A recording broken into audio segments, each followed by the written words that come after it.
நேற்று நம்ம சிஎஸ்கே அணி ஹைதராபாத் அணியை 78 ரன் வித்தியாசத்தில் வீழ்த்தின மகிழ்ச்சியில் தற்போது நம்ம சிஎஸ்கே ரசிகர்கள் எல்லாருமே இருக்காங்க.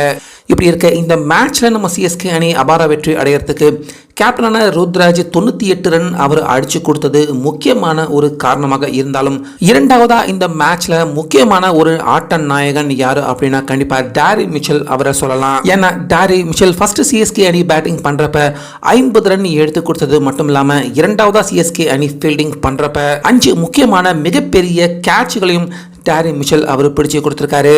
ஸோ பனிப்பொழிவு இருக்கிறப்ப எப்படிடா டாரி மிச்சல் இப்படி 5 கேட்சையும் அவ்வளவு அசால்ட்டாக அற்புதமாக பிடிச்சாரு அப்படின்னு தற்போது நேத்துல இருந்து சிஎஸ்கே ரசிகர்கள் டாரி மிச்சல் அவருடைய பேட்டிங் இன்னிங்ஸ் அதே போல் இந்த 5 கேட்சையும் கூறி அவரை தொடர்ந்து பாராட்டிக்கிட்டு இருக்காங்க.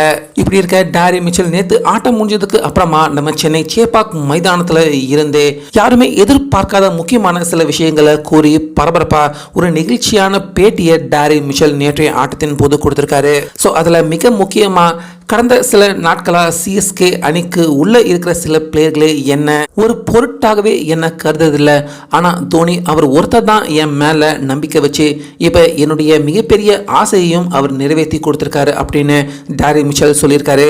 ஸோ அந்த பேட்டியில் மிச்சல் முழுசாக அவர் சொன்னது என்ன அப்படின்னு பார்த்தீங்கன்னா, தொடர்ந்து டாரி மிச்சல் மோசமாகவே அவர் பேட்டிங் பண்ணிக்கிட்டு இருந்தார்.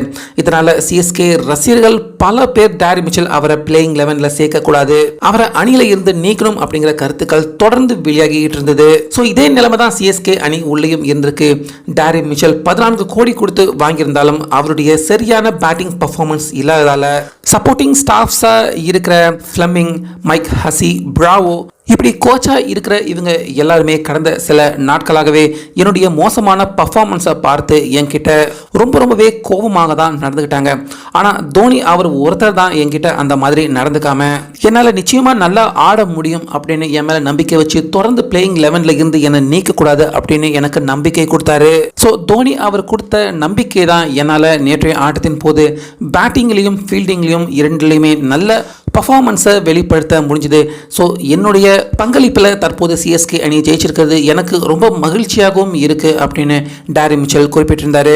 அதே போல் என்னுடைய ஸ்லோவான பேட்டிங்கால் நியூசிலாந்து அணியின் வேர்ல்டு கப் ஸ்குவாடில் இருந்து கூட நான் நீக்கப்படுறதுக்கான வாய்ப்பு இருந்தது. ஆனால் இப்போ அந்த பிரச்சனையில் இருந்தும் தோனியால் தற்போது நான் தப்பிச்சிருக்கேன். ஸோ இது எல்லாமே தொடர்ந்து நான் சரியாக விளையாடாமல் இருந்தாலும் தோனி அவர் என் மேலே வச்ச நம்பிக்கை தான், இதுக்கு தோனி அவர்களுக்கு ரொம்ப நன்றி அப்படிங்கிற மாதிரி நேற்று நம்ம சேப்பாக்கம் மைதானத்தில் இருந்து டாரி மிச்சல் ரொம்பவே கண் கலங்கி ஒரு நெகிழ்ச்சியான பேட்டி கொடுத்தாரு. அதில் நம்ம தோனி அவருக்கு ரொம்பவே நன்றியும் டாரி மிச்சல் அவர் சொல்லியிருந்தாரு.